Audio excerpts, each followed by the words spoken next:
India కూటమి సమావేశం జరగనుంది. తాజా రాజకీయాలపై చర్చించి ప్రభుత్వ ఏర్పాటుపై గల అవకాశాలను చర్చించనుందని సమాచారం.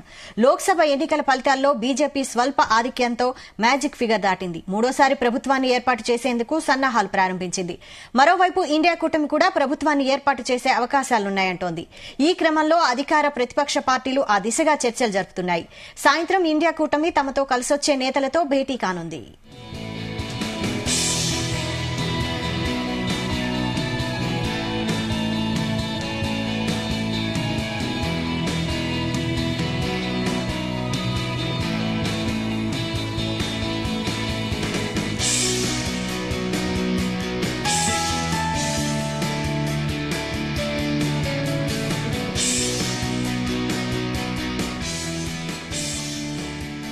ఫలితాల తర్వాత కేంద్రంలో ఏ పార్టీ ప్రభుత్వాన్ని ఏర్పాటు చేస్తుందనే దానిపై సర్వత్రా చర్చనీయాంశంగా మారింది. 293 సీట్లు గెలుచుకున్న బీజేపీ మ్యాజిక్ ఫిగర్ దాటినప్పటికీ ప్రభుత్వం ఏర్పాటు చేసేందుకు బీహార్ సీఎం నితీష్ కుమార్, టీడీపీ నేత చంద్రబాబు నాయుడు మద్దతు కీలకమైంది. ఈ క్రమంలో వీరిద్దరిని ఎటూ పోకుండా కాపాడుకునే ప్రయత్నంలో బీజేపీ అధిష్టానం ఉన్నట్లు తెలుస్తోంది. మరోవైపు కాంగ్రెస్ కూడా ప్రభుత్వం ఏర్పాటుకు తమకు కూడా అవకాశం ఉందని భావిస్తోంది. ఈ క్రమంలో తమతో కలిసొచ్చే అన్ని పార్టీలతో చర్చలు జరుపుతోంది. ఇవాళ జరిగే ఎన్డీఏ ఇండియా కూటమి కీలక భేటీల్లో కేంద్రంలో ప్రభుత్వం ఏర్పాటుపై ఓ కొలిక్కి రానుంది.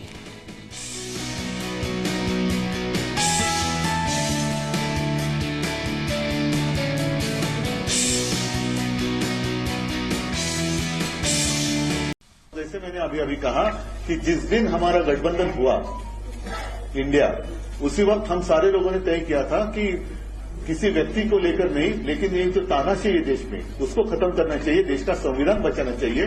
फिर चाहे सब मिलकर प्रधानमंत्री का उम्मीदवार हम तय कर सकते हैं और मुझे लगता है कि कल वो हो जाएगा। जो भी लोग इनसे त्रस्त है वो सारे लोग हमारे साथ आएंगे, सारे देशभक्त हमारे साथ आएंगे। चंद्रबाबू जी भी, उनको भी बहुत परेशान किया है बीजेपी गवर्नमेंट ने। सारे लोग जिनको भी तकलीफ दी है, परेशान किया है, वो सारे लोग हमारे साथ आए। चंद्रबाबू जी और नीतीश कुमार के सिवाय क्या मोदी सरकार बना सकते हैं अपने ताकत? मोदी जी और शाह के पास इतनी ताकत है? बीजेपी के पास इतना बहुमत है? नहीं है। इसलिए मैं कहता हूं मोदी और अमित शाह ने अपनी हार मान्य करनी चाहिए। चंद्रबाबू जी को निर्णय लेना है, उनको डिक्टेटरशिप के साथ जाना है, हुकुमशाही के साथ जाना है, तानाशाही के साथ जाना है, या लोकतंत्र के लिए लड़ना है जो हम लोग लड़े हैं। नीतीश कुमार जी तो इमरजेंसी में जेल में गए थे। नीतीश कुमार ने हमेशा तानाशाही के खिलाफ अपनी आवाज बुलंद की है। ऐसे बहुत से छोटे छोटे दल है, तो आप वो तय करेंगे इस देश में लोकतंत्र रहना या तानाशाही रहेगी।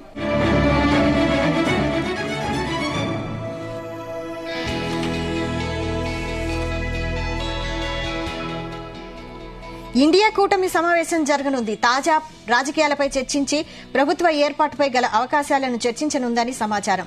లోక్సభ ఎన్నికల ఫలితాల్లో బీజేపీ స్వల్ప ఆధిక్యంతో మ్యాజిక్ ఫిగర్ దాటింది. మూడోసారి ప్రభుత్వాన్ని ఏర్పాటు చేసేందుకు సన్నాహాలు ప్రారంభించింది. మరోవైపు ఇండియా కూటమి కూడా ప్రభుత్వాన్ని ఏర్పాటు చేసే అవకాశాలున్నాయంటోంది. ఈ క్రమంలో అధికార ప్రతిపక్ష పార్టీలు ఆ దిశగా చర్చలు జరుపుతున్నాయి. సాయంత్రం ఇండియా కూటమి తమతో కలిసొచ్చే నేతలతో భేటీ కానుంది.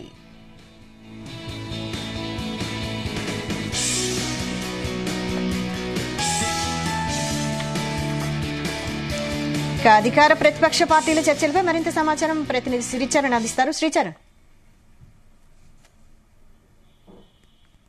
ఢిల్లీలో కూడా ప్రత్యేకంగా సమావేశం కానుంది. సాయంత్రం 6 గంటల తర్వాత కూడా అందరూ కూడా సమావేశం అవుతారు. ఎన్డీఏ కూటమిలోని మిత్రపక్ష పార్టీలందరూ కూడా ఈ భేటీలో హాజరవుతారు.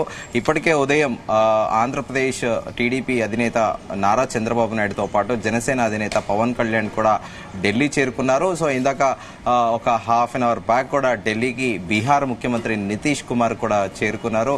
సో సాయంత్రం జరిగే భేటీలో కూడా మిత్రపక్షాల కూటమిలో పలు అంశాలు కూడా చర్చించనున్నారు. పోర్ట్ఫోలియోలతో పాటు ఎవరెవరికి ఏ పదవులు ఇవ్వాలి అనే దానిపైన కూడా, ఎందుకంటే ఈసారి బీజేపీ చాలా తక్కువ మెజారిటీతోని కూడా ప్రభుత్వాన్ని ఏర్పాటు చేయబోతోంది. వాళ్ళు ఆశించినట్టు కూడా 400 సీట్లు వస్తాయని ఎక్స్పెక్ట్ చేశారు. కానీ 400 సీట్లు రాకపోయేసరికి ఇప్పుడు ఎన్డీఏ మొత్తం మిత్రపక్షాలు ఏవైతే కూటమితోని కూడా ప్రభుత్వాన్ని ఏర్పాటు చేయబోతోంది. ఇందులో కీలకంగా నితీష్ కుమార్ తో పాటు ఆంధ్రప్రదేశ్ కి కాబోయే ముఖ్యమంత్రి నారా చంద్రబాబు నాయుడు వీళ్ళిద్దరూ కూడా చాలా కీ రోల్ ప్లే చేయనున్నారు. సో దానిలో భాగంగానే ఈ రోజు ఢిల్లీకి కూడా ఆల్రెడీ చేరుకున్నారు. అయితే మధ్యాహ్నం నుండి నిన్న చంద్రబాబు నాయుడు పైన కూడా ఒక వదంతులు వ్యాపించాయి. కేసీ వేణుగోపాల్ ప్రత్యేక విమానంలో అమరావతి చేరుకుంటారు, చంద్రబాబు నాయుడుతో సంప్రదింపులు జరపనున్నారని, అలాగే నితీష్ కుమార్ పైన కూడా ఆయన ఇండియా కూటమి వైపు రాహుల్ గాంధీతో కూడా చర్చలు జరుపుతారని కూడా ఒక స్పెక్యులేటివ్ గా ఒక వదంతులు వ్యాపించాయి. కానీ వాటన్నిటినీ కూడా పటాపంచలు చేస్తూ కూడా బీహార్ ముఖ్యమంత్రి నితీష్ కుమార్ కూడా క్లియర్ గా చెప్పారు, ఎన్డీఏతోనే వెళ్తాము, ఎన్డీఏతోనే ఉంటామని చెప్పేసి కూడా అని చెప్పారు. ఈ రోజు ఈవినింగ్ బీజేపీ అధ్యక్షుడు జేపీ నడ్డా ఆధ్వర్యంతో పాటు ప్రధానమంత్రి, హోంమంత్రి అమిత్ షాతో పాటు అందరూ కూడా ఈ సమావేశంలో పాల్గొంటారు. ఇప్పటికే గత ప్రభుత్వం కూడా రద్దయింది. తన రాజీనామా లేఖను కూడా రాష్ట్రపతి ద్రౌపది ముర్ముకు కూడా ప్రధానమంత్రి రాజీనామా లేఖను కూడా సమర్పించారు. సో కొత్త ప్రభుత్వం ఏర్పాటు కూడా కాబోతోంది. జూన్ 8వ తేదీన ప్రధానమంత్రి నరేంద్ర మోదీ మూడోసారి కూడా ప్రమాణ స్వీకారోత్సవం చేపట్టబోతున్నారు. సో ఈ నేపథ్యంలో ఈ ఎన్డీఏ నేషనల్ డెమోక్రటిక్ అలయన్స్ కి సంబంధించిన అన్ని పార్టీలతో కూడా చర్చలు జరపనున్నారు. సో దాంట్లో ఫలితాల తర్వాత కేంద్రంలో ఏ పార్టీ కూడా ప్రభుత్వాన్ని ఏర్పాటు చేస్తుందనే దానిపైన కూడా సర్వత్రా చర్చనీయాంశంగా మారింది. 293 సీట్లు గెలుచుకున్న బీజేపీ ఎన్డీఏ మ్యాజిక్ ఫిగర్ దాటినప్పటికీ ప్రభుత్వ ఏర్పాటు చేసేందుకు బీహార్ సీఎం నితీష్ కుమార్, టీడీపీ నేత చంద్రబాబు నాయుడు మద్దతు చాలా కీలకమైంది. ముందుగా అనుకున్నట్టు క్రమంలో వీరిద్దరిని కూడా ఎటుపోకుండా కూడా కాపాడుకునే ప్రయత్నంలో కూడా బీజేపీ అధిష్టానం ఉన్నట్లు కూడా తెలుస్తోంది. మరోవైపు కాంగ్రెస్ కూడా ప్రభుత్వం ఏర్పాటుకు తమకు కూడా అవకాశం ఉందని భావిస్తుంది. ఈ క్రమంలో తమకు కలిసి వచ్చే అన్ని పార్టీలతో కూడా చర్చలు, సంప్రదింపులు కూడా జరుపుతోంది. ఇవాళ జరిగే ఎన్డీఏ ఇండియా కూటమి కీలక భేటీలో కేంద్రంలో ప్రభుత్వ ఏర్పాటుపై ఒక కొలిక్కి కూడా రానుంది. అయితే దాదాపుగా కూడా ఇప్పుడు అందరూ కూడా సౌత్ ఇండియా నుంచి దాదాపు 41 సీట్లు ఎన్డీఏ కూటమి గెలుచుకుంది. అలాగే బీహార్ లో కూడా 46 సీట్లు గెలుచుకుంది. ఇప్పుడు కీలకంగా మారే ఇద్దరు వ్యక్తులు, అటు చంద్రబాబు నాయుడుతో పాటు బీహార్ ముఖ్యమంత్రి నితీష్ కుమార్ కూడా ఎన్డీఏ వైపే ఉన్నామని కూడా చెప్పారు. సో ఈసారి నుండి 2 తెలుగు రాష్ట్రాల నుండి ప్రత్యేకంగా కూడా మంత్రుల సంఖ్య కేంద్ర కేబినెట్ లో కూడా ఎక్కువ మంది వచ్చే అవకాశం ఉందని కూడా అంటున్నారు. ముందుగా కూడా మనము ఈరోజు ఉదయం అనుకున్నట్టు కూడా చంద్రబాబు నాయుడు కూడా పలు డిమాండ్లు పెట్టబోతున్నారని చెప్పేసి 2 కీలక కేంద్ర కేబినెట్ పదవులతో పాటు మంత్రిత్వ శాఖలతో పాటు 2 ఎంఓఎస్ తో పాటు అలాగే స్పీకర్ పదవి పైన కూడా డిమాండ్ పెట్టనున్నారనేది కూడా ఒక చర్చ నడుస్తోంది.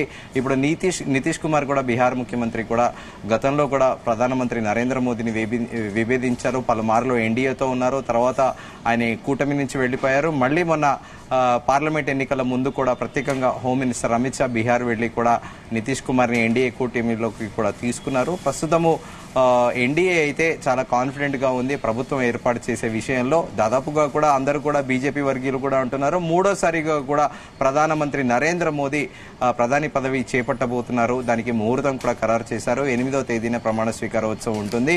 అనంతరం కూడా అదే రోజు కూడా కొంతమంది మంత్రులతో కూడా ప్రమాణ స్వీకారోత్సవం చేయిస్తారు అనేది కూడా. అనంతరం కూడా కొద్ది రోజుల తర్వాత ఫుల్ ఫ్లెడ్జ్ గా కూడా కేబినెట్ ఎక్స్పాన్షన్ ఉంటుందని కూడా చెబుతున్నారు. అయితే ప్రధానమంత్రి నరేంద్ర మోదీ ఇప్పటికే 100 రోజుల కార్యక్రమాన్ని ఒకటి ప్రతిష్టాత్మకంగా తీసుకున్నారు.